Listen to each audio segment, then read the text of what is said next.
5, 4.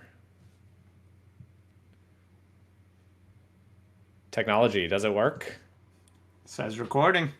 It says recording. Oh, I see us on Twitch and on YouTube. I can see you drinking from a blue bottle from the Twitch stream. Awesome. All right, let's tweet this bad boy out. And let's go. All right. So I have no idea what's going to happen. Let's just jump off. So, hey everyone, welcome to CTF Radio. We have, for the first time, we're doing recording a live episode. It is Monday, October 26th at 4 p.m.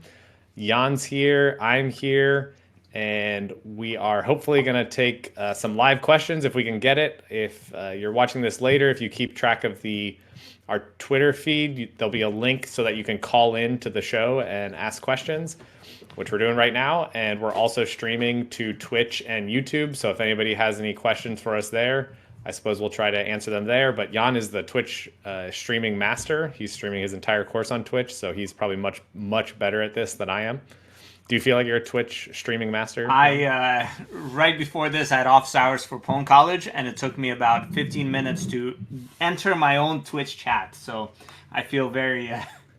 So the answer is no. You don't. You don't feel like an expert. Or maybe the good segue is you feel like all CTF players feel. Yes, I'm getting there. Exactly. And just to confirm, since I didn't confirm this earlier, and this is of course something I probably would cut, but you are using Chrome to access this website. Is this correct? Yeah, absolutely, man. Chrome all the way. Yeah, you make it seem like that's crazy, but the last episode we recorded, you did not. Exactly. Hold on. I'm. How do I? You see, this is not as simple as it looks. So I this can't is something I would normally cut out, live people exactly. watching. I can't do Twitch on my computer because it overheats. So instead, I have to do Twitch on the iPad. But the iPad is very hit and miss on actually. Yes, okay, we're live. 0 viewers, perfect. Exactly how many viewers I expected us to have. Yeah. Cool. This is our first time doing this, so that's okay. So until we wait for the torrent of people that are definitely going to be coming into our stream, I think we can start off with, so this is actually our 8th episode. So we've been doing this now for 2 months, which seems kind of insane. Yeah, that is crazy. Went from a tiny idea to now people actually, watching this. So thanks everyone out there. I know we really appreciate it. Do you want to say anything to the people out there, Jan? Yeah, I think it's very easy as a community to pile in weekend after weekend. Not easy, but this is what the community does. Pile in weekend after weekend and build CTFs, run them, play them, make write-ups, and then forget they ever existed. There's a lot of culture and experiences created in the CTF community that deserve to be propagated onwards into the future to leave a legacy. So hopefully that's these last 2 months have started that in a nice and archivable and approachable way. I see a problem where you are streaming on my personal YouTube stream. That is nice. Okay. We'll just roll with that. That's not what I wanted, but whatever. That's cool. Okay. Do you want me to tweet out an update? No. The tweet's fine. I just also did it to YouTube and Twitch, and so the Twitch is going fine on CTF Radio, but it's also on YouTube. So whatever. Cool. Okay. So the first thing we can talk about. So kind of the purpose of this live show, and maybe we'll, I don't know, do this every 2 months or do it on some more regular basis depending on how it goes. One of the first things that actually came up that was incredibly amazing is we had some almost historical comments that came from the community in response to some of our first episodes. And kind of the first one I want to bring up is this comment on the CTF Radio YouTube page from Bob F. And this was on our episode on what is Capture the Flag, the very first episode that we came up with. And so I'll read this and then I'll kind of let you respond, Jan. So the comment is from Bob F. We, Ken Shoto, wrote that first Jeopardy board for DEF CON 14 our second year running it. Our first year, we had to stick to the Ghetto Hackers sequential binaries qualifier model, where there was a Linux host with each level's binary set UID and a way to give you access to the next challenge directory when you gained execution. Yeah, so this is a super fascinating part of CTF history, right? Where did Jeopardy come from? No one knew. I mean, I guess people knew, obviously, but in the community, Jeopardy is just how you have most CTFs. You know, CTFD provides a Jeopardy CTF, several other frameworks as well, and you always know that there are some types of CTFs, Jeopardy versus attack defense and so forth, but the history of these has been lost in some sort of a shrouded, mist of time.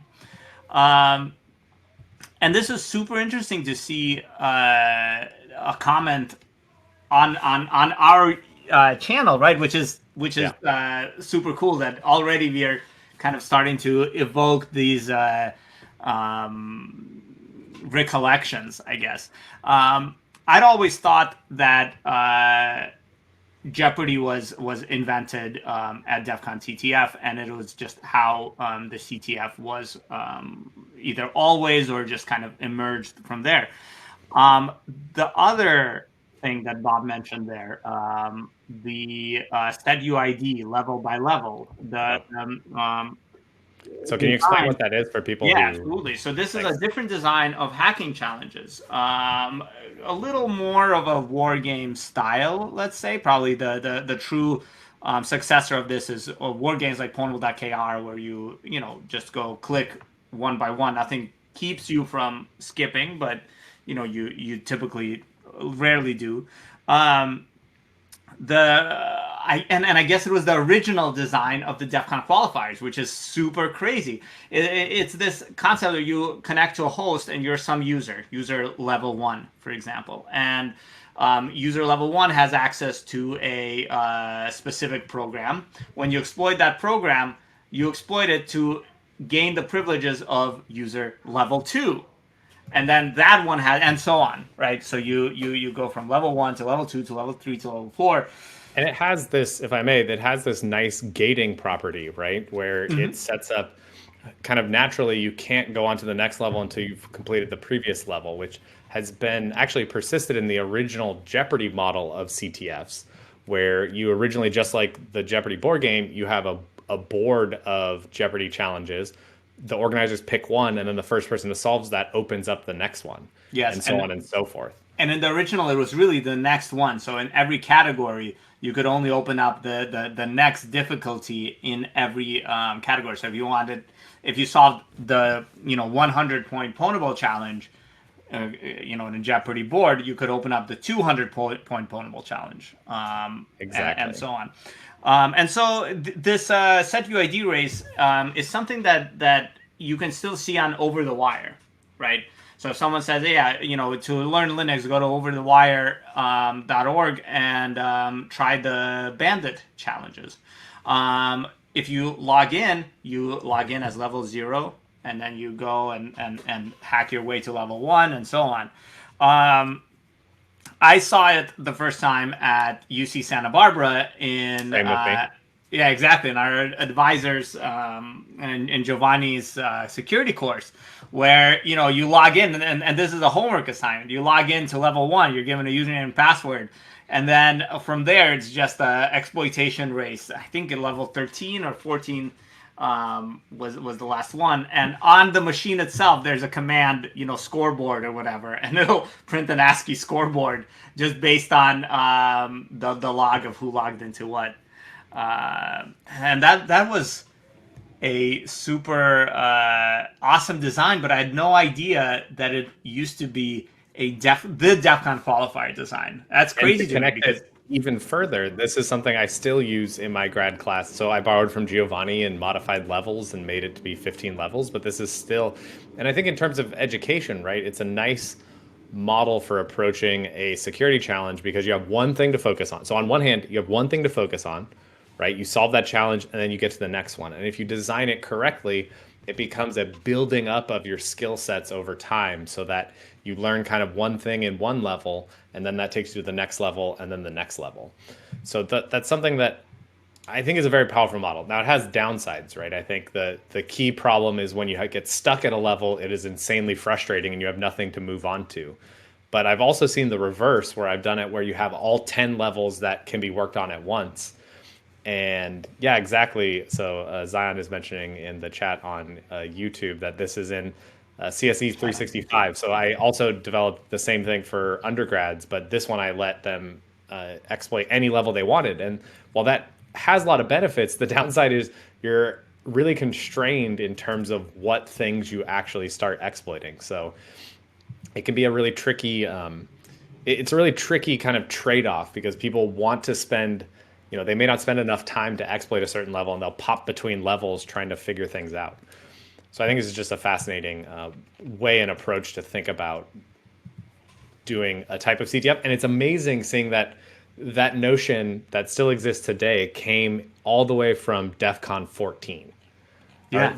Came all the way from Ghetto Hackers with their original qualifying event. Yeah. So they must have just let the teams SSH into a system, and they must have been a shared machine that they all had gated levels. And maybe, I don't know if this is too early for SSH, were they telnetting in? Like, I don't even know. So that's an interesting question. I hadn't actually considered that. No, I would imagine, so SSH was just starting to get adoption in 2001, right? So it could have been pre-SSH, but yeah, it depends on how far back in Ghetto Hackers history. Yeah, so it's and I think that we actually did bring this up to Giovanni Vigna at UCSB, and he said he actually got the idea of his levels from over the wire. Mm-hmm. So it actually didn't come directly from DEF CON that he got that idea. So it's super interesting seeing the seeds of an idea kind of go throughout history and that are still alive and well today. So it's fascinating to see that. Yeah. I mean, I think it's very easy to lose track of that. Ken Shoto has done some talks, some members of Ken Shoto, but there isn't let's say a book on, or even a series of blog posts necessarily on how they went through and designed the qualifiers and what they took as inspiration and etc. And there have been talks and private conversations with Legit BS, and I'm sure there have been talks and private conversations with Ghetto Hackers and DD Tech. Right. And their presentation actually, DD Tech has quite a few that hopefully are still somewhere on YouTube or something. But it's hard to get all of this information in a digestible way. I don't know. Maybe we'll just be yet another hard to digest. Hours and hours of me babbling on and on about legacy and stuff. But I think it's useful, right? Hannah Millie in this Twitch stream suggested CTF book. CTFBO.oo/K. Yeah, great. Amazing. So yeah, and I think it's something that one of our goals as we go forward with this podcast, right? We want to talk about not just the current state of CTF and security, but also looking back to the past and understanding how we got to where we are today by hopefully talking with some of these people. So if we can get, somebody from Ken Shoto on the record to talk about how they, created that or what they remember about that time, because it's been such a long time since then. So yeah. I think that's awesome. Cool. Anything else on this topic? It's what is really interesting is the history of attack defense. That's also a little bit, it probably came out of DEF CON, right? But initially, the early days of DEF CON CTF, again, from word of mouth and rumors and mythology, is that the organizers would set up boxes for attendees to attack. Right. Mm-hmm. So at what point did it become attack defense? At what point did the attendees themselves have to defend their boxes? And it's one of these things where this seems like, I'm sure that there's someone that we can sit down with, and maybe we should track them down and have them as a guest that could tell us all of this. But the fact that the organizers of DEF CON don't know is interesting. Yeah, exactly. Because it does seem like a minor thing when you first kind of think about it, right? Like, oh, of course. Well, you're just attacking things, so then why not do the defensive component? But it actually fundamentally changes the architecture of the game, how you have to create this thing. You can't just have one box; you have to have N boxes for all the teams. It brings up patching strategies. It brings up a whole different aspect. It brings up network analysis, which you don't have necessarily in an attack game. So what may seem like a minor conceptual, like, well, of course, that's the next step, brings with it so much complexity that it would be fascinating to understand who made that leap and how did they expect it to go versus how did it actually go? Yeah, absolutely. Another example that is much more recent is King of the Hill, right? Mm-hmm. So I was under the impression that SecCon created King of the Hill, but I vaguely remember an offhand comment recently, so I should remember it better, but I haven't been sleeping a lot this semester. An offhand comment recently that they might have gotten inspiration from another CTF. Oh, right. So yeah, this is actually our next comment. So this is a comment that was on our YouTube page. I'm going to butcher. You want to take a shot at that name? Let me pull up the doc. Okay, you can't do it. So no, I got it. Let's see. These are the quiet moments that I cut too. Potetti Sensei. Potetti Sensei. I don't know what that means or if it's offensive, so I think we'll hopefully do our best. Okay. So they said basically, as far as I know, before SecCon CTF started, there had already been a few CTFs played in the King of the Hill style. For example, at least I know no con name Facebook CTF Finals 2013 was one of them. But I'm sure that SecCon named it, though. So there's something very interesting there about being the one to actually name a thing. If you have the power over naming a thing, then you have power over that thing, right? So people then associate that with you. This is a classic example, like you said, of an idea that existed beforehand, but you kind of associate it with SecCon as far as other people do. But at least there were other CTFs in that time frame that were doing similar King of the Hill style CTF challenges. Yeah, absolutely. And oftentimes one thing is naming and the other thing is having the kind of position in the community to popularize it. For example, I had thought that OCTF invented dynamic scoring. But according to people on Oops that I've discussed this with, that's not actually the case. Dynamic scoring was around before. OCTF is just the first very prominent CTF that used it. That's another classic one of these examples that's a kind of well, of course, dynamic scoring. But, until somebody actually does it, shows that it works, it's kind of difficult to make that jump from static scoring to dynamic scoring. Yeah, for sure. All right, awesome. Yeah, that's great. So those are some of the terms and forms of feedback, right? This is some of the interesting bits of CTF history, CTF trivia that have come from doing this show that we're super interested to get. So if you have more of these things, please send it in, comment on our pages, do whatever, and we'll, as long as you get those comments to us, we will definitely be able to turn them around and include them in a future episode. You know what might be a cool thing, Adam, to actually have a section on ctfready.oo/trivia or something, or something like that. That would be cool. I like that a lot. We should awesome. So cool. Now that Jan has assigned me more work, yeah, exactly. Adam, just put all these links onto your page. It'll be great. What can go wrong? Okay, so we have a couple questions here. I'm going to start off with this first one because it's the very first question that we got on our very first episode. And this is, I like that we're going to answer this question because it's in terms of being honest about who we are and how we came to kind of where we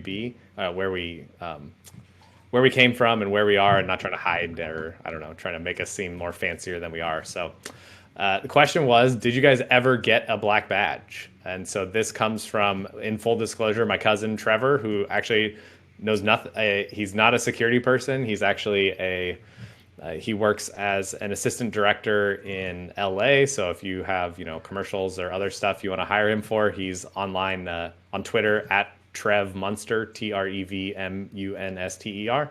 He's been listening to our podcast, even though he knows nothing about security. So I don't know if that says about our podcast or how much of a good cousin he is to me. So, so Jan, did us guys ever win a black badge? The two of us, Adam, are absolute noobs. Black badgeless. Black badgeless. That's why we wear so much black. Exactly. Compensate. No, so interestingly, obviously, in case you don't know, Adam, we played for Shellfish before we started organizing. And Shellfish did win DEF CON CTF, but they won DEF CON CTF in much earlier days than when we started. So Shellfish won in 2005, right? I believe so. And do you remember which DEF CON that was? I looked it up. I want to say it was 13, but yeah, I think it was 13. I think it was So I was attending DEF CON, but not as a participant in DEF CON CTF since DEF CON 9. DEF CON 13, I actually missed for personal reasons that, in retrospect, were unfortunate. But I missed DEF CON 13. I think that's the DEF CON when Shellfish won. It is DEF CON 13. Yeah, exactly. Look it up. So but on Order of Overflow, we have people that, Exactly. So we compensate to get that legitimacy for OO by having some of the black badge holders of that DEF CON victory with us. Exactly. In wheelchairs and on oxygen and so forth to keep them around. Yeah, they still use object dump, but we love them exactly. But we love them anyways. The key thing is that it's obviously hard to win a black badge. You need to be very, very good, but you shouldn't let that gate you, right? Exactly. From participating and contributing to the community, right? You don't. I mean, obviously, the more accolades you get, the better it is for you. But there are extremely impactful people all over the community that aren't allowed to get recognition, that work behind the scenes and so forth. And then there's the object dump is only valid if you use Intel syntax. So yes, exactly. That's very, very, very real. The other thing I want to hype real quick. We are trying to set up hopefully sometime in the nearish term future, we hope to have a podcast with some of those original OGs from Shellfish who won that DEF CON 13 CTF. So that's right. That would be awesome. I think that'll be super interesting hearing their side of the story. And like Jan says, whatever their, old age addled memories can dredge up. Hopefully there's some good stuff in there. Yeah. So the important thing I think that you're getting at, Adam, is people have a tendency to look up to the DEF CON organizers and think, oh, these are hacking gods. I did when I was wandering around DEF CON 9 or DEF CON 10 or DEF CON 11 or every DEF CON, and then I would look, okay, these players are gods, the organizers are gods. And then I started playing. I realized, wait, shit, all these players are massive noobs just like me, right? We're just, we're noobs in a very targeted way, right? Exactly. But then I figured, okay, the organizers, they're still gods. And then, of course, Legit BS retired. And maybe the organizers were gods, but now I can tell you the organizers are also massive noobs. I think it's just noobs all the way up, basically. Probably if you get to the point where you're Dark Tangent and you take over his life somehow, you'll realize, oh crap, I'm still a noob. Though I'm sure that Dark Tangent is a hacking god right now. So yeah, it's very easy to look up and be frozen by these people must have learned so much, must have put so much time in. Jan has been playing CTFs for over a decade, whereas I just started 3 years ago, something along these lines, right? Right. But it's very important to correct and realize everybody is everybody is faking it until they make it. Just some people have been doing it for much longer. Yeah, you just have to keep putting the time and the work in. I think that's the key takeaway, right? If you put in the time, the work, the effort, you too can be, wherever it is you want to be. Yeah, absolutely. We have a discussion going on in Twitch right now about object dump and multicolored pens as the optimal reverse engineering tool. You laugh, but I have been involved in government meetings on government research programs with quite a lot of resources where, because of the kind of alignment, what's the term when the sun's aligned, or the stars aligned? It's like an astrological term. Yeah, exactly. Some crazy astrological thing that I don't know. Where Venus and Mars are... they're in like the same house or conjunction. Conjunction. There we Due to a conjunction of insane events, object dump and multicolored pens were the optimal reversing technique. Where a team of very elite people actually printed out disassembly and stapled it onto a wall and wrote on it. One of my first times teaching a grad class, I had a student who I won't out right now, but they came into my office and said, hey, I don't think level whatever 15 is exploitable. I'm like, what do you mean? And then they bring a stack of, they had like 15 pages of paper printed out of the assembly and like laid it all out on my desk. And we went over it and like, I'm like, all right, yep, you are correct. That does not get you what I wanted. And so then I had to go back and fix it. And yeah, sometimes that's the best way to prove that you're right, is a stack of papers. And this person did not have any colored pens or pencils as far as I know. But that's the problem. That's how you pro up. Ah, that makes sense. Yeah. Cool. Awesome. All right. So this actually then feeds into our next question. So I prioritized this person's question because they were the first one in our chat. So shout out to @Han Emil. I'm going to say EMILE. And this person asked us, so what kind of modifications / changes to the world of CTF are you expecting in the future? And I'll extend this a little bit, and you can either talk about what you expect to see or what maybe you want to see. Of course, without, again, the caveat, we're not giving away anything that the Order of the Overflow is or is not planning to do for any future DEF CON events. So don't try to get that in there. Exactly. I think if I could pose a area of maybe a genre of answer that we should discuss is how does CTF remain relevant, right? And there are two parts to this. One is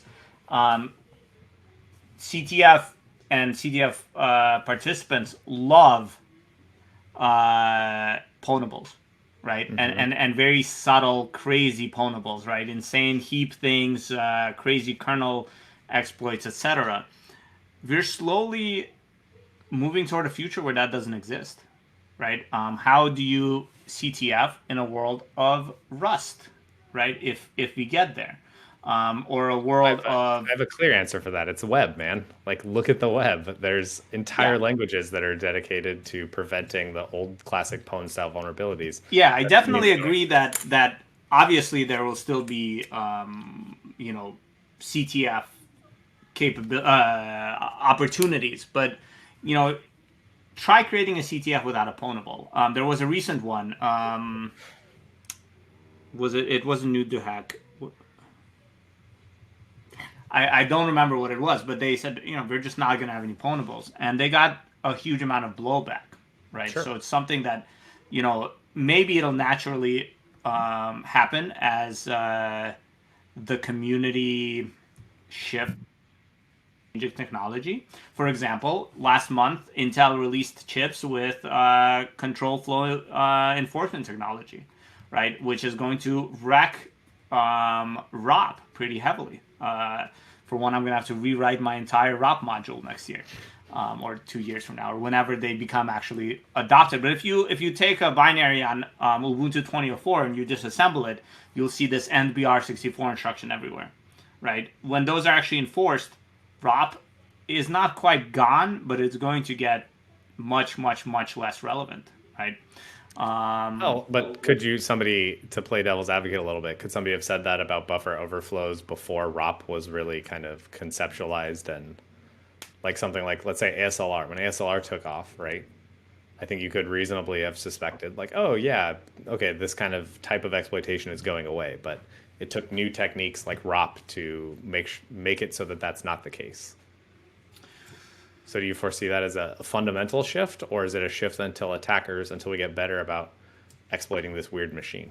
I mean, you already have answers to this in some sense, right? Block-oriented programming in academia, right? So you say, okay, well, given enough control over data, we can do the equivalent of ROP, but on entire basic blocks or entire paths, control flow paths, right?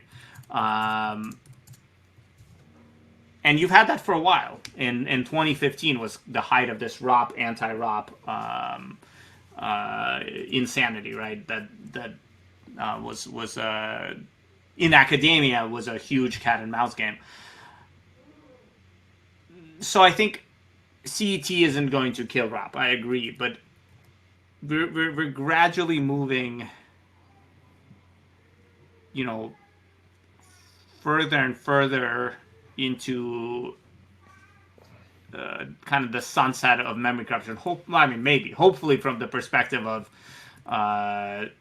security engineers, but hopefully not from the perspective of hackers and for the benefit of computer users everywhere. I think we all want a future where these types of vulnerabilities go away, or these type of exploits go away, right? I think that'll make definitely everything better. So hopefully that does make the difference, but my gut reaction from seeing a lot of this stuff is that it will cause people to look elsewhere for other types of bugs, right?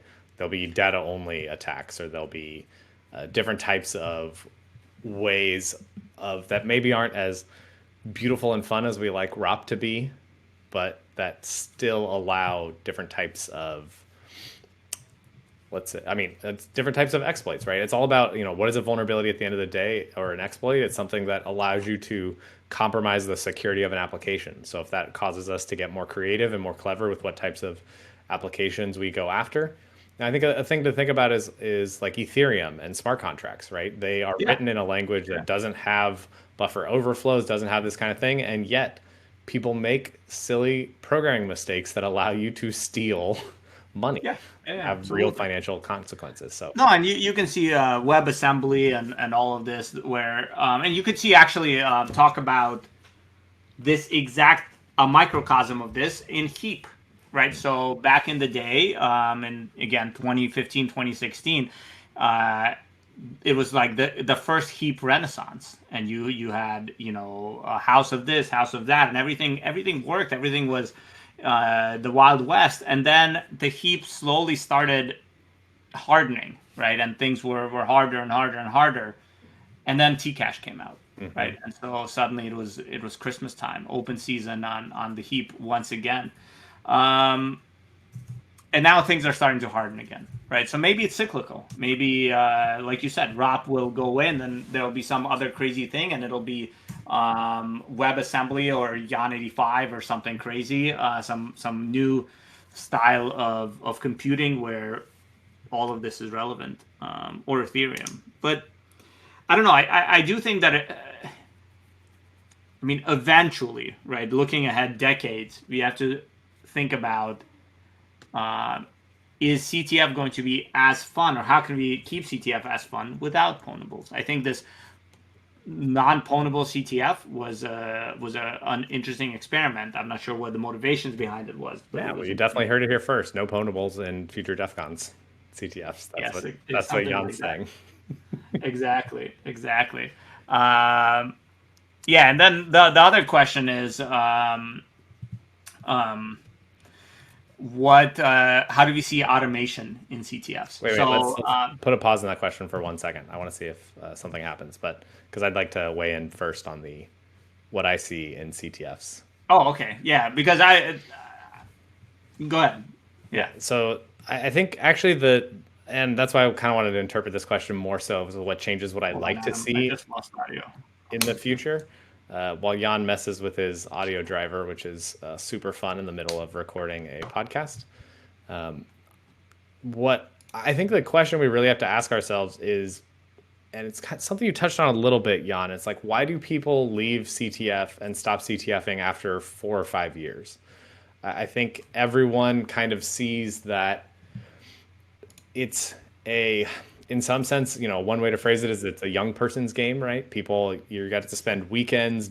You got to give up your weekends to CTF. You have to, give up your time during the week. And I think, time spent preparing for CTFs is always time spent worthwhile, but is it really sustainable to be competing in 48-hour CTFs weekend after weekend after weekend? And I think we really need to start thinking about burnout. Like, why, people stop CTFing, right? Some of them go and be security professionals at companies and maybe CTF occasionally. But there's a very clear thing that about every 5 or 6 years, kind of people rotate out of CTFs. So I'd like people to start thinking about how can we try to change CTF so that they are more sustainable, so that we can actually maybe play CTFs. And I know there's a lot of insane things. I feel I'm confident that I can say this because I was shot down many, many, many times. But was pitched like, can we have a month of CTF? Could you have a CTF spread out over a month so that you have challenges leaked out, not leaked out, but given maybe a few at a time so people could work on it over the course of a week. I know there's a lot of kind of problems and flip sides to that, but I'd really like to see something that is sustainable, that, that people can play CTFs for 15 or 20 years so that, I don't want to get burnt out as I get older, more responsibilities and more, of my free time goes away. I still want to be able to play and contribute to CTFs. So that's kind of the thing I'd like to see people think about and discuss. Yeah. It's I think it's something that everyone sees in the community, right? There are some I think of it as a half-life, right? Exactly. So it's not that you're guaranteed to cycle out in 5 years, but half of your team is going to cycle out in 5 years, or at the very least in 5 years after they stop being students. Yeah, it's kind of tricky, and of course you get the hanger-ons, right? Right. Like Chris Eagle or Giovanni, these sort of pillars of the community. But yeah, I wonder what that would look like. You have stuff like CTF 365, right, where just theoretically it's a constantly running CTF, but it's tricky, right? There's something different about being forced to learn something in a week or in a weekend. Exactly. Those time constraints, are definitely a huge part of it. And maybe, I don't know, maybe one thing it goes from is from a novice style thing to, can we think about, I don't know, it's esports, like the good definition, right? You can drop in and play. I'm going to sound dumb because I don't know any latest. I'm going to say it's StarCraft 2, maybe.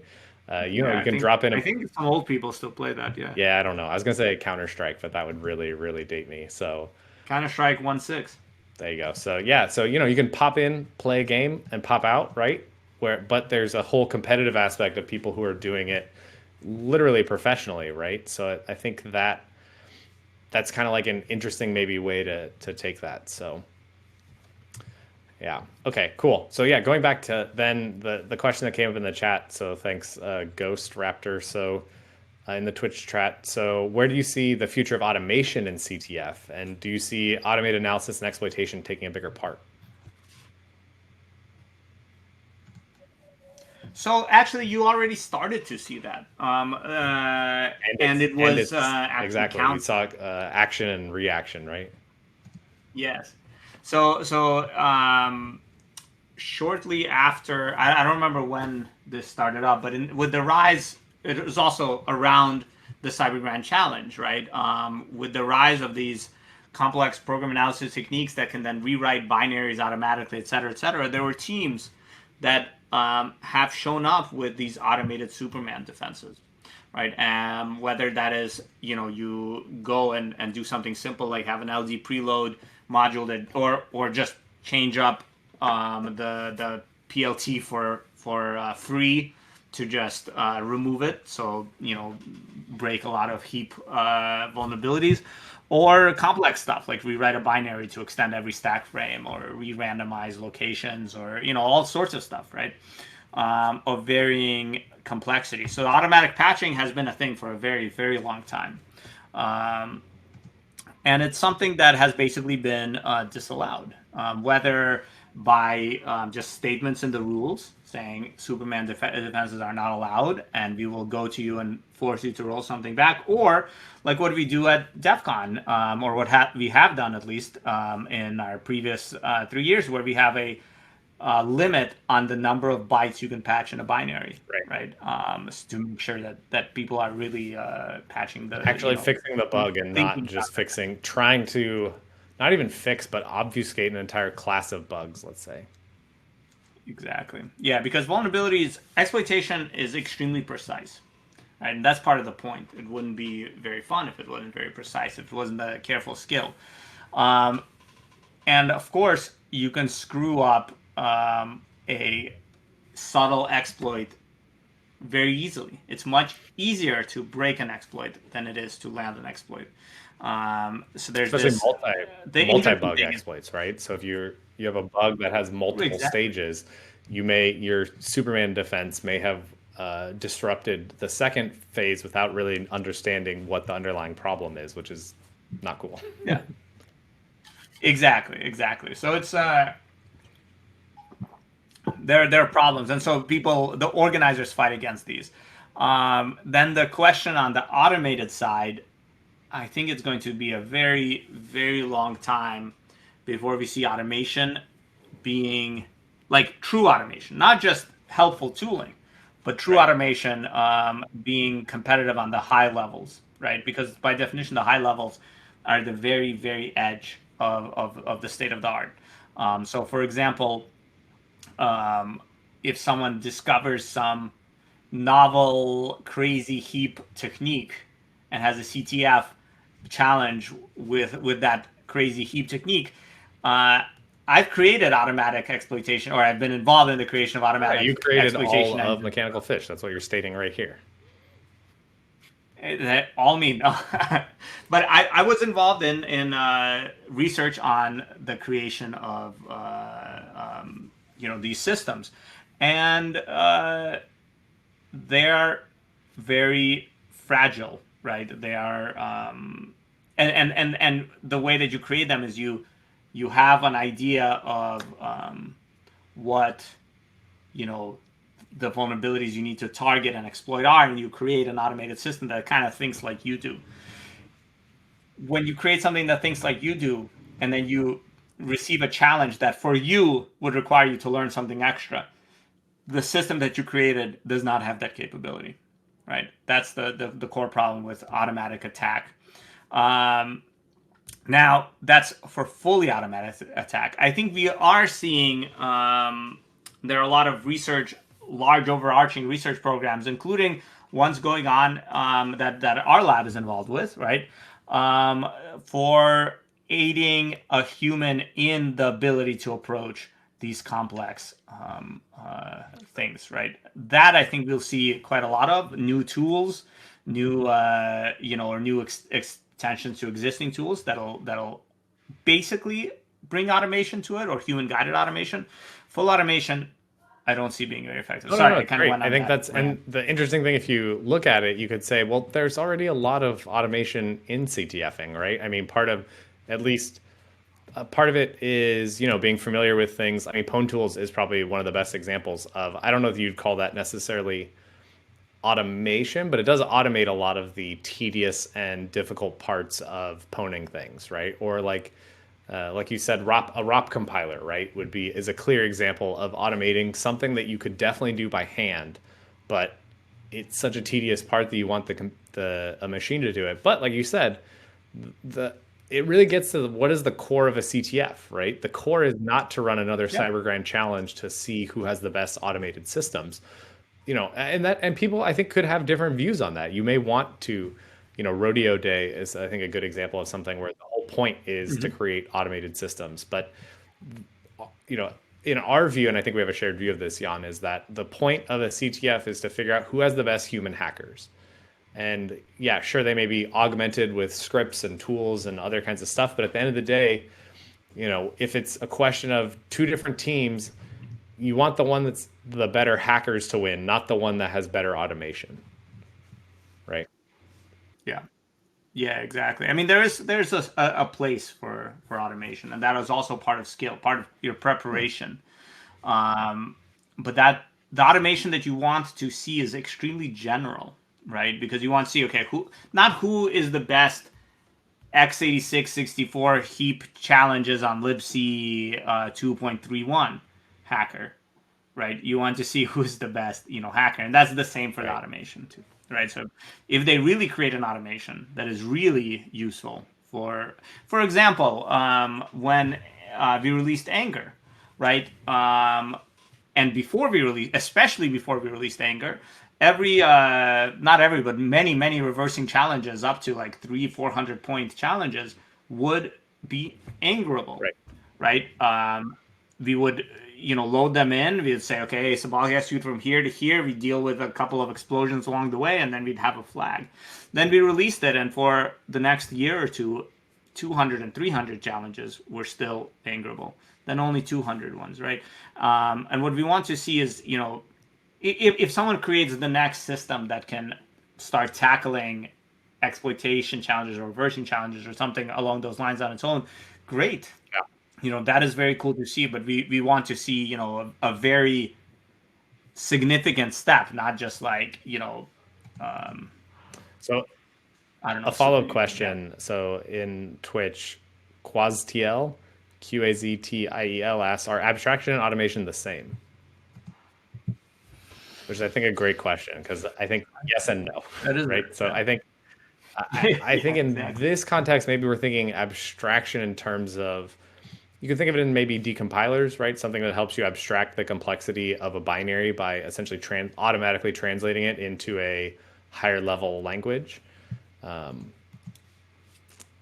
Yeah, but I don't know that every form of abstraction would be. I feel like this is a crazy question for like a PL theory person that could respond in monads and stuff that I don't think I could definitely do. So I think I'm gonna go ahead and say, for our purposes, yes. I think we're very broadly saying if there's any kind of machine or script or computing thing that you create and write that allows you to do better at CTF, then yeah, I think that would be within kind of the broad automation umbrella that we're talking about.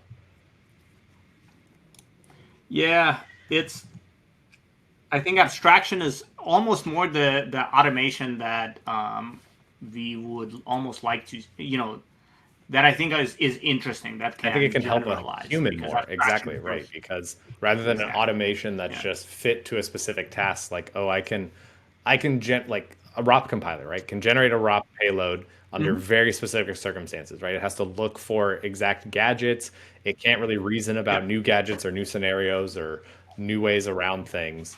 But whereas if you had something that maybe abstracted the ROP gadgets into a way that you as a human could easily understand to be able to piece them together easier, yeah, I think that's something that would be definitely useful. That's really interesting.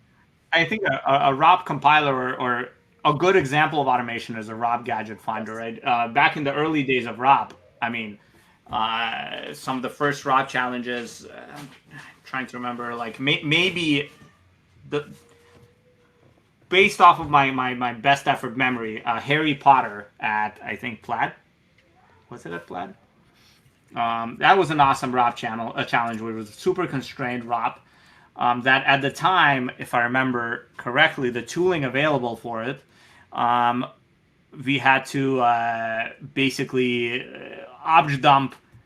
We would cat out the binary, randomly offset it, and obj dump, right? And that was our ROP gadget finder, right? And then things like, XROP, RP++, ROP gadget, all of these tools. Which I think, I don't know, it probably you can't draw direct correlation between CTFs and those tools, but I think it's very clear to somebody like yourself, right? Once you spend time doing this manually, you say, you know what, it'd be really nice to have something to automate this, right? And then that automation then helps maybe you, but other people are going to have those same thoughts, and so those tools will be used by everyone very shortly.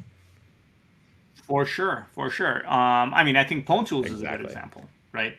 Pwn Tools was created for CTFs by Gallup SLED and is now being used in cybersecurity education. I use it extensively in my class. It's being used in real world exploit writing. It's because the tool you learn through CTF and then start applying widely. But I think ROP gadget finders in terms of abstraction is the perfect example, right? It is automation. It automates this ridiculous obj dump shell script that we had, but then it abstracts over the binary into the ROP gadgets, and then there's a further level of abstraction into whether it's ROP gadgets, automatic chain builder, or something like ngrop that produces the full gadget. Does that automate away hacking and take away humans? No. And it doesn't necessarily even, it doesn't close out specific types of challenges or anything, but it's a very, very useful abstraction tool. Awesome. Cool. So then switching gears a bit. So we have a question from Twitter that is, and this is from X3ER0. So I'll link that in the show notes. I think that's probably pronounced zero. Oh, yeah, it is. Okay, that makes sense. Actually, zero, let me double check to make sure this is still the case, is one of the worldwide students participating in Pwn College, my cybersecurity education platform. Yeah, he's currently in 7th place. Oh, there you go. Awesome. From zero to hero. College. So the question is, what's the most craziest CTF challenge you guys made/solved in reverse engineering or binary exploitation? I have mine answer, but I'll go next. You want to go first, Jan? You've actually solved more of these styles of challenge. I think that from you might be more interesting, but sure. I mean, I don't know. I think it's one of these laws of, kind of almost the opposite of laws of big numbers. You could solve a lot of different challenges, but which ones are, these? All of them have interesting technical nuggets, right? They're like, for example, in binary reverse engineering, there was one challenge that was at, I want to say CodeGate. I think it was either CodeGate or SecuInside, one of those, where I solved a VHDL reversing, if I remember correctly. And it was like, I'd never even seen VHDL before in my life. I had been vaguely aware of it. And so within 8 hours, I had to learn VHDL to a good enough point to reverse compile the VHDL and extract the flag, and understand that in the end we created this dynamic technique. I don't remember. I think we injected delays or something. Anyways, so we were able to induce a timing attack on the VHDL output and that's cool. So then wait, what did you guys use then did you take a hardware class in undergrad or no? I took a not quite, the closest I took to a hardware class was like we used like the precursor to Arduino essentially. Right. So we didn't program like an FPGA or anything like that? Oh. I not in school. I never programmed. You're missing out, man. I got little lights. I got lights to blink and stuff, and it was like a thing. Yeah, and this is very cool stuff. Like I had the summer after my freshman year of college, when I learned, like I did computer organization. Computer organization was very cool because it was kind of a hacking course. But at the end, I came home that summer. Like, I'm gonna build an architecture from scratch out of logic gates and stuff, and I never did until now when I created Yon 85. Yeah, so from that perspective, that's a cool one. But it's cool to me. I think probably looking back, as to a VHDL Pro, they'd be like, yeah, I mean, so it's like, but I have a couple like. My favorite solution. Did we talk about it on the podcast? The routing of the reason I'm in grad school. kind of my DEF CON origin story. Yes. Yeah, with the file permissions and stuff. Yeah, and so that's probably my favorite solution to this day, because the solution went beyond what was intended. It's not that the solution was unintended; the actual exploit was intended, but then the stage 3 or whatever, stage n+1 of that exploit resulted in root compromise of a lot of machines of competitors, and landed me in grad school. Okay, wait, no. The answer is no. I thought you were talking about when you and your friend, who we won't name, were fighting over their machines, over your IRC machines. Okay, no, you haven't told the story, so go ahead. So we have talked about how me and you, Adam, reversed the reversing 500, a virtual machine at DEF CON 2008, right? Or 2009. Yeah. We talked about that. And so then we did a great job. Shellfish qualified, and we went to finals. At finals, I show up, and me and actually the unnamed friend that you mentioned earlier sit down to do this one challenge. I forget what it was called, but it was like a crazy Lisp interpreter with some memory corruption inside, and blah blah blah blah blah. And so we exploit this thing. We read an exploit, and we're out to dinner as a team on Saturday night. And I'm thinking, man, something is just not adding up with the way that the file system is set up in the vulnerable box. And it's giving me vibes similar to that crazy rooting of my friend's machine that we had talked about in our origin stories, right? And so I realized, wait a second, it's the exact same problem. If you get command execution, the back then the challenges were written to run as root, open up the low ports they needed, and then drop privileges. And I realized if you don't have access to the binary itself, it's owned by root. But if you move it out of the way, because you have write access to the directory, and then you copy it back in, now you have write access to the file, and then you can patch out the privilege drop, and then and then you can kill the parent, because the parent was now running it with an effective user ID of yourself. And then the next time when the team would restart, it wouldn't drop privileges and it's running as root. The next time you attack, it's your machine, right? And so we wrote this exploit and we launched it on Sunday. And on Sunday morning, we took over, I don't know how many machines, many, and vaulted ourselves. And this is actually a monument to how disorganized we loved being, right? We loved just showing up and hacking. No organization, barely, there are people in charge, but fuck it, we were all just like piling in and hacking. So, probably if we had been more ready, that could have been a very easy victory, right? We could have locked people out of their machines and collected all the flags. And as it was, we just collected a bunch of flags and then fell back to 4th place by the end of the game. But that was probably my favorite solution. The challenge itself, I barely remember. But the solution of the challenge was awesome. And that solution is what got me, when I reached out to Giovanni afterwards about doing graduate work, that's what he remembered. When that makes sense now. Okay, yeah. Nice. So, yeah, I mean, I have a couple others I can talk about, but I think we should. Yeah, sure. I think for me, my one's going to be I think the pinnacle of my craziness was this last one with the Parallel AF challenge for DEF CON 28 CTF. So I haven't mentioned it. I briefly mentioned it on the podcast, but not. I haven't mentioned it in terms of.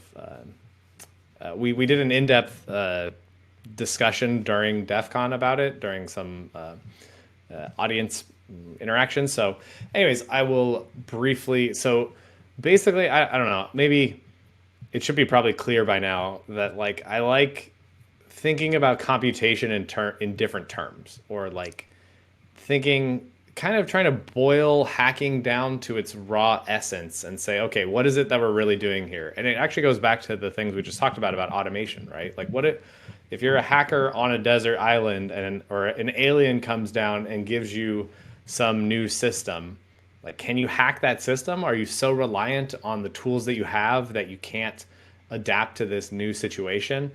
And so those are some of the things I love thinking about. And and especially if it's historical in nature, because then it forces you to think about something else that, like, and it's also a glimpse into what could have been, right? So like thinking through different historical architectures, it's like, yeah, but we could be living, who knows what kind of historical accidents occurred in order to shift us into the current architecture we have now. So I don't know if you do this, Jan, but I throughout the year keep a list of notes of different types of ideas for CTF challenges. And then when it gets time to prepare for something like quals or finals, I kind of go through there, see if there's anything interesting that sparks my interest. And I had written down, and I still don't know where this idea came from. I've asked several people that I think were the culprits, but I don't know. I had down there a data flow machine. And I start, doing like all these things. You start Googling and researching and being like, okay, what the heck is a data flow machine? So if you look up in Wikipedia, there's a Wikipedia article about data flow machine architectures. And so I started there. I read this. There's a whole bunch of papers from the 70s and 80s where basically they were trying at the time, like, it's crazy to think about that, like, the current computer architecture we use, right, x86, von Neumann style architecture, that wasn't set in stone. Like, it was not a thing that just, like, it was assumed that we were going to use that architecture. And so there was, and essentially what really got me going and what really intrigued me about this was that you read about this and then you understand there's no program counter. So it's a computer architecture which is designed to compute something without a program counter. And that runs contrary to just about, and you did how many architectures for that DEF CON 26 finals challenge? Was it 15, 16? 11, 15, yeah. Something so like different that. Architectures. Did any of them, the top team did any of them not have a program counter? No. So a program counter is basically, so the way most CPU architectures work is you have your program instruction as bytes somewhere in memory, and the program counter is a register inside the CPU that says you are currently at this instruction. This is the next instruction that's going to execute. So it fetches the memory. The CPU has to fetch the instruction from memory, decode it, figure out what it is. Oh, it's an add. I need to add these two registers together and put the data over here. And then it updates the program counter after this instruction is done executing to what the next instruction is. And that's how you get things like jumps. So it'll say execute this, oh, and then jump down here to this other thing. But this is data flow machines do not have a program counter, which seems bonkers. Like, how could you compute something if you don't know what instruction you're on and what things you're supposed to do next? And so the idea is, rather than thinking about your computation in terms of like what should execute next in a sequential order, what you encode in the architecture is how should data flow throughout the system. So if you want to calculate what's 1 plus 2, you would have an instruction that says take 1 and take 2 and add them together, and then you send the results to the next instruction that needed it. So in this way, you have this graph that defines how to do the computation. So it actually gives you even a different way of representing your instructions at the architecture level. And actually, all of the papers on this topic actually show you this. So this is what I kind of started running with, and I was like, oh, this would be a super cool reversing/pwning problem if, like, I could create an emulator for this data flow machine. And the beautiful thing that I found was these machines were actually created. Like, they created physical machines they created these physical machines. And so then it becomes something that's not just a theoretical exercise. Like, people actually built these things. So I implemented an emulator. So I implemented like a CPU and basically created a C program that had and the way all these things work is there's different modules and they have message passing between them. So I had queues between them. So basically like everything did, you basically like any instruction that can execute gets passed to an instruction unit that can execute it. And then its data, it encodes where its data is supposed to go next. And then that goes into something that then figures out, okay, the next instruction, here's the input. Does it have its second input yet? If it does, then it can execute. If it doesn't, then it can't execute. And it just keeps going like this. And so was super fun. And I mean, it is bonkers. Like, it's crazy. So I wrote this essentially like the machine. So I wrote the machine and said, okay, I have the machine. I have all the instructions for the machine. Crap, I've got to now figure out how do I program this effing machine. So I programmed it by hand with simple test cases. And then I had to extend that. And now you have to start thinking like, okay, I'm building up this base, but what do I want it to be in terms of a challenge? So what I realized is I had to write an operating system basically, and then user space programs. And to do that, I created my own simple programming language that would be a language that I could write a program in that would compile down to this data flow architecture. Anyways, it was all kinds of insanity. It took me months. Yeah, go ahead, Jan. Do you know the concept of like a conservatorship, when you can basically say, okay, this adult person is incapable of existing in society? I do, but I don't know how you're going to use this right now. So I think at the court hearing where we'll establish legal control over you, you're going to play this. And they're like, oh yeah, this is a crazy person. So yeah, but then, you need, and then the key thing that I always think of with these type of challenges is just like what, and then the other thing is like, think of the vulnerability, right? And what type of exploits do you want people to write from this, right? So it's an attack defense challenge. I didn't want it to be just some, just quote, quote, a reversing challenge, right? So I like the vulnerability should then tie into, because if it's just a trivial buffer overflow in the emulator, you could completely exploit it without understanding any of this insanity that I just probably spent way too long explaining. So then what I realized is by the nature of how this architecture works, it's fundamentally impossible without additional features to support a separation between the operating system and user space. Because instructions can send their result wherever they wanted to go. That reminds me, I did have to write basically like a loader and an elf and a relocatable. Yeah, man, that was crazy now I think about it. But anyways, so any instruction can essentially send data anywhere, including to the operating system. So you can load a program. So if you had, let's say, like permission checks in an operating system, right, which is essentially what I emulated. So I had a function in the operating system that was open file, and you could open any file except the flag file, right? So in my code, there's a check for if flag. But the crazy thing that I really wanted the teams to understand is that actually you could just call the open function directly from from user space. You could bypass the checks completely by setting up data correctly and sending it essentially into the operating system at a very targeted location. And so, yeah, that was definitely, I think this is crazier than the Lisp machine. I don't know if anybody out there on Twitch has done both and could comment. I think it's crazier than the Lisp machine. No, You sound crazier when talking about it. Yeah, I think it's because the Lisp machine built on stuff that was already there. So I think that was less crazy.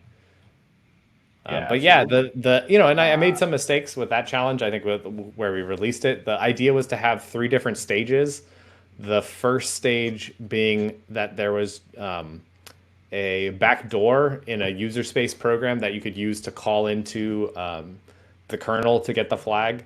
So, and then there was a second that removed that, where you actually had to do what I wanted and had people upload code, essentially their own program that they would then execute that would get the flag. And PvP was the only team that made it there. Jan convinced me, this is part of what we do as we're developing challenges. I tell Jan this insanity that I'm thinking of, and part of this is spurred on by you, man. You're the one who keeps like pushing and being like, hey, what if you go crazier? There's the single step mode in, what is it, 8086 or something? But and so I created a whole single step mode. So I had a switch in the binary that teams could flip, and the first 100 bytes then would be a program that would get called on every instruction so that the teams could actually patch this. So they could patch it in phase 2 by like moving things around. But they really could like actually patch it by doing like introspection to understand in their own language what things could or could not be called. So yeah, that was crazy. Whew. So I think the answer Perry, that's super Did you see what Perry Bus just wrote in our Twitch stream? Doing the list machine challenge was how Lucas and Perry met. So I fully take responsibility for that. So feel free to name any future children after me. I would highly appreciate that. Or more cats. Or a cat. I'm allergic to cats. There's a very important. I'd rather take a kid. I'll take a middle name. How about that? Middle name's pretty good. There's a very important question on Twitch about my lion painting. So for those, we're finally going to hear that story. Exactly. Yeah, I think it might be a bit of a underwhelming story. But for those that are listening, I'm holding up a very tasteful lion painting into the camera. He's gonna mess it up when he hangs it, I bet. Oh my God. Man, if he put his fist through that painting, that'd be amazing. It's only incredibly crooked right now, people that only listen to the podcast. All right, we're back. Anyway, so the line painting is there because my partner, Mrs. Jan, but she's Brooke, hates it. So I have it in my office. It's awesome. Wait. So the reason it's here is because it's essentially super ugly, is what? No, it's awesome. Come on, it's philosophically. Do you consider yourself a lion, or is that your favorite version of OS X?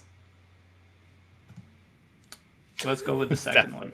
I think considering yourself a lion, that's just like a level of douchiness that you get married, do you kill all of your partner's babies as a form of making sure that your genes win out, right? Just like a lion.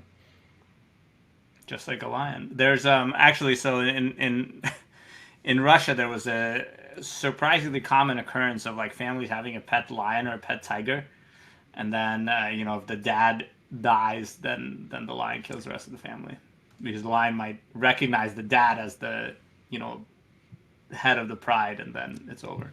Nice. Wow.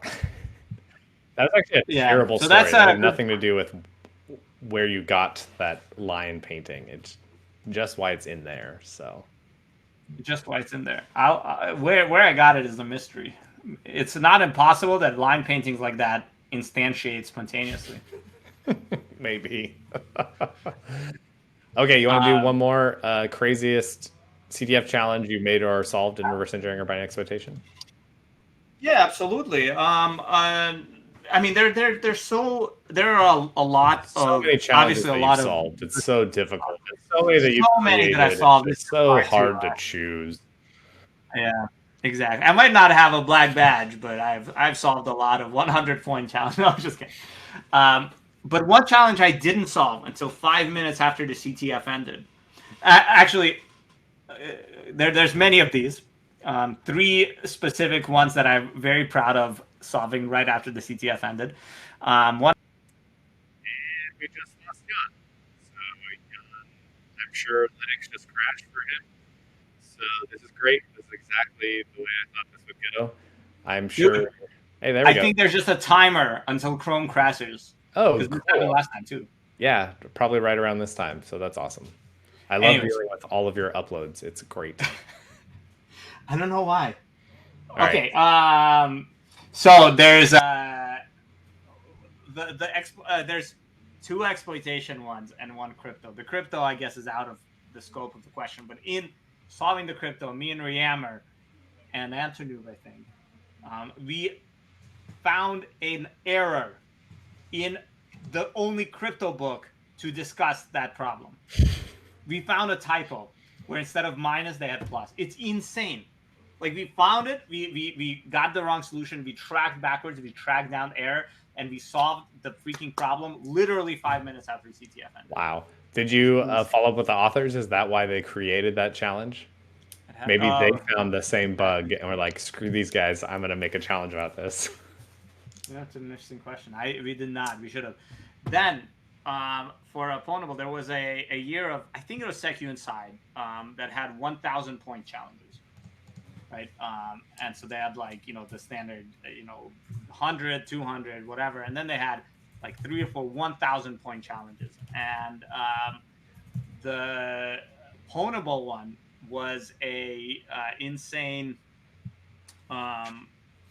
thing on this concept of, in video games, sometimes you bust out of the level and you start running around memory.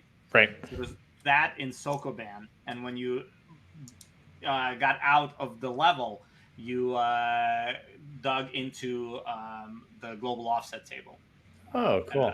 Back then, the global offset table could be writable sometimes. And you had to, in Sokoban, you rearrange parts of the level.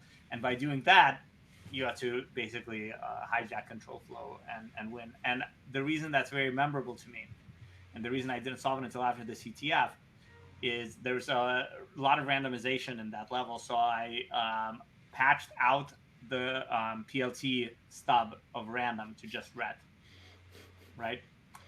And because of that, the GOT entry of random never got initialized. And on the version of libc that was running remotely, that I retrieved from fingerprinting the other values, the version of random had the values, or the address of random had the values that I needed, right? And because I passed it out, it was never initialized. I never noticed those values while exploring. I wasn't able to solve the problem. This is actually the inspiration for me writing Preeny. I wrote Preeny to avoid having to patch stuff out on these challenges. And at one point, I had some crazy compiler pass. I never actually committed that, I think. That would lay out Preeny so that you would have your function addresses would line up with libc that you were preloading, or at least the last 3 bytes. It was insane. Nice. Actually, that's both those stories are very interesting because they actually weren't about challenges that you solved during the competition. So I think it's interesting to point out and make clear that, like, yeah, you can not solve something during the competition, and that's fine. And you actually learn a lot. Like, maybe in the moment, I'm sure it sucked not to get those points for the crypto challenge, but you came away with it. Finding bugs, you realize there's bugs in books and papers just like everywhere else. Yeah. And this other thing actually helped you to come up with a new tool and a new, would you call it an abstraction or an automation? Abstraction. So the Preeny abstraction layer. Yeah, abstraction sounds fancier. I feel like that's why you gravitate towards using that. Exactly. Yeah, cool. Preeny was my first open source success. Which Preeny is a set of LD preload libraries where instead of calling open, it'll call something whatever. It'll call Yon_open. Yeah, exactly. So it's stuff for like disabling randomization, turning timers, network binaries. Alarms. Exactly, disabling alarm, turning a network library into a network binary into a standard in binary. Not crazy stuff at all, and I managed to write up a pitch of Preeny more or less as a meme, and like presented it at Black Hat Tools Arsenal, which fine, it's not so insanely selective, but it's still funny that I presented LD preload stubs there. Nice. It's very fun. That's awesome, man. Okay, so I think we have one final question. Before we do that, Perrybus in the Twitch chat has a great quote. It's not about the flags that you capture, it's about the friends you make along the way. So we should all take that to heart. Awesome. So, okay, then the last question let's go with is from Engen Values Hell on Twitter, who said, if I don't have any local CTF teams in my city or country, what's the best way to start a team or join a team somewhere else? This is a tricky challenge, right? Right now, in the age of everyone being remote anyways, it's probably the best time to That's a good point. Not have a team in your country, right, or city. But Adam, you often have good advice on open to all, right? Yeah, that's what I would recommend. I mean, I'm not affiliated with them. I've never played with Open for All, but there's literally a CTFM team out there that is dedicated to being open to all people that want to participate. So I would highly recommend, checking that out, using that as a way to get your foot in the door.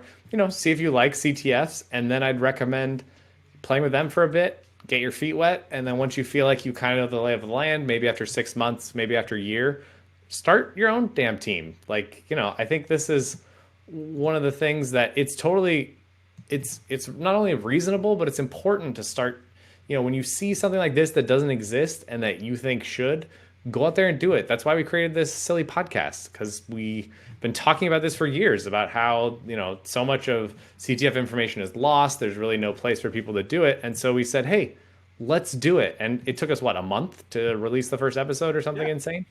Like, we just made it happen. And, I know it's always easier to convince yourself that it's impossible or hard to do, or that you don't have the time or the bandwidth right now. And some of that stuff may be true, but at the end of the day, you have to decide. Like, I like to think like you are what you spend your time doing, not what you say you are, right? So like, if you want to be the person to run a CTF podcast, make a CTF podcast. If you want to be the person to start a local CTF team, be that person, and be nice, be welcoming, and try to get people in. And it's going to take a lot of effort and a lot of work, right? But we've seen from talking with, organizers and captains and all of that, that as you bring people in, you start to create a self-perpetuating system. Like, I think one of the really cool examples that I can point to for me personally was the Pwn Devils.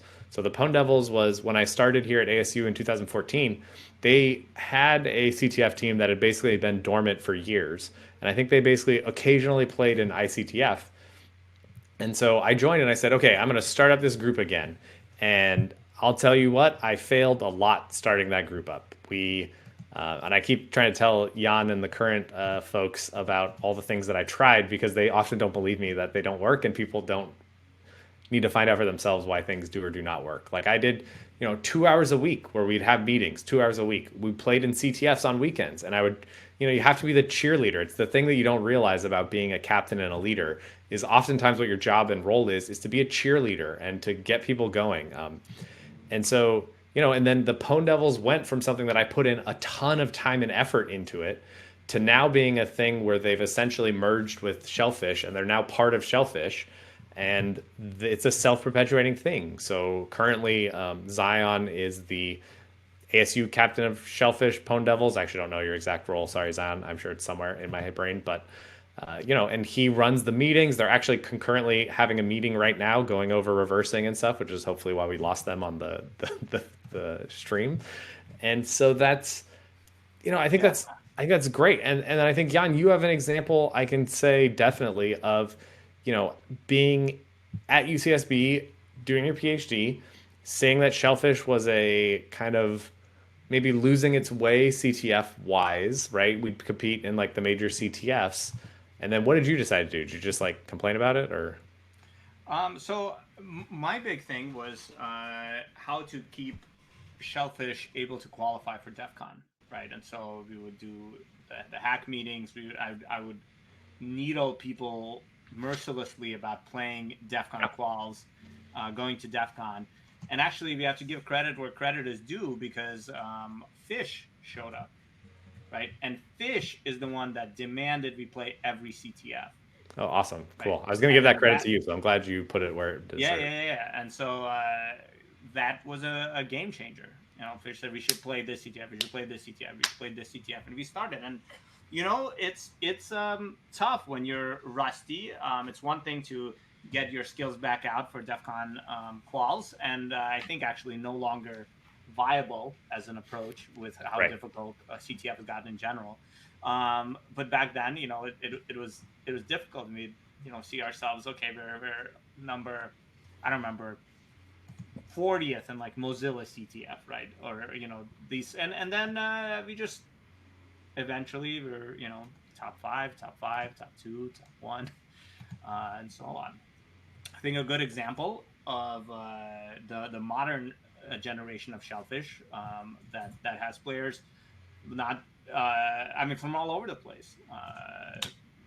ASU, UCSB, the world, a lot of amazing people. Right. And the undergrads are just one seesaw quals, right? And that's incredible. That's something that we had never managed to do back in my day, even when grad students could play with. Right. So it takes a while. Over years, you'll start seeing payoffs, and it's very tricky to see those payoffs because you still have tough times. Let me look up how Shellfish didn't hack the vote, for example, last weekend. I don't think 22nd, I believe, or something. Exactly. So you'll it's hard to maintain that momentum. You'll still have tough hard times, but it's 21st. It's important not to say, oh shit, we got 20th, screw this, we're leaving. Yeah, exactly. That's important, and it's important to keep playing CTFs. Start small with your team. Don't I would also encourage you. You want to build up that core. So if you can try, even if all of you specialize on one problem area, I think that's totally fine for the start to just like try all the poning challenge. Like, decide what challenges you want to get good at and just work on those challenges and work on them together as a group. Meet during the week. You can definitely do that, and then you'll be the person that built up that CTF scene in your town. And then maybe I don't know where you are or what but there's always the chances in the medium to longer term future of joining a big CTF team or whatever, or joining one of these like the Sauerkraut or the M Hackaronis or the entire country or region based CTF super teams. Like, it definitely happens. So I think that's really good. And you had something else you wanted to say, Jan? Yeah, I was going to say the other thing is an alternative route. Get good, and this is tricky, right? You can get good by following along with online war games or educational platforms, right? So if you complete all of pwnable.kr, and then start applying, not necessarily to teams, that's kind of rare for teams to take these sort of applications, but you could apply to and this requires a lot more commitment, to graduate programs around the world. And if on your CV, on your application package, you say, hey, I actually solved half of pwnable KR, that means something, right? And there are certain faculty members, us included, that will notice, right? And it's an important part. You can and all of the education platforms are like that. Right now, I am running Pwn College, which is binary exploitation educational platform that takes you from kind of, I phrase it like white belt to yellow belt, right? Mm-hmm. And people are now starting to email me and say, hey, I've been following along with Pwn College. It's awesome. I want to do this. Can I, come do this at Arizona State University? And that's awesome, because I see already someone already, is fighting so hard to understand all this stuff, and maybe they'll be great to keep working with. And then, of course, through that's how you pull you into CTF, and then you start CTFing with our students and so forth. Yeah. Cool. So, okay, final question in the chat, because I think this one will be very quick. Quaztiel asked, do we have any business ventures? I think we're the answer is no. I think our job is essentially a business venture. So I think it's an important thing to point out, like, we're both professors, right? And at some point, as we were finishing up our graduate studies, we had to make the decision. Do we follow along the professor route and give up quite a lot of potential business venturing and so forth for the sake of education and research, or do we dive into business ventures? And we chose academia, right? That's an interesting sort of choice. It's not for everybody. We are here to teach you to research and create the next generation of cybersecurity techniques and stuff, and to spread knowledge about them. Yep, great. We're not here to make tons of money, but if you want to give us money, that's fine. Yeah, if somebody wants to back up, a bunch of money for this podcast or really kind of anything, but if you want to back up a dump truck full of money, we're definitely not going to say no. But exactly. We're in a nice spot now where we have the freedom to do something like a silly CTF podcast that I think some people out there do listen to, which is super nice. And so, yeah, we're about kind of giving back, right? In terms of being DEF CON organizers is our way of giving back to the DEF CON community.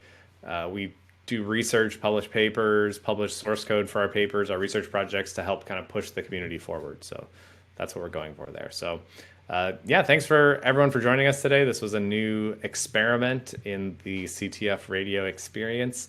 I'm Adam D. You can find me on Twitter at Adam Doupé. He's Zardis. You can find him on Twitter at Zardis. Together, we're CTF Radio. You can find us on YouTube or Twitter at CTF Radio with 3 O's. You can send us questions through email at ctfradio@gmail.com. And who knows, maybe we'll use your questions on another live episode of CTF Radio. So take care, everyone, and happy hacking. Happy hacking.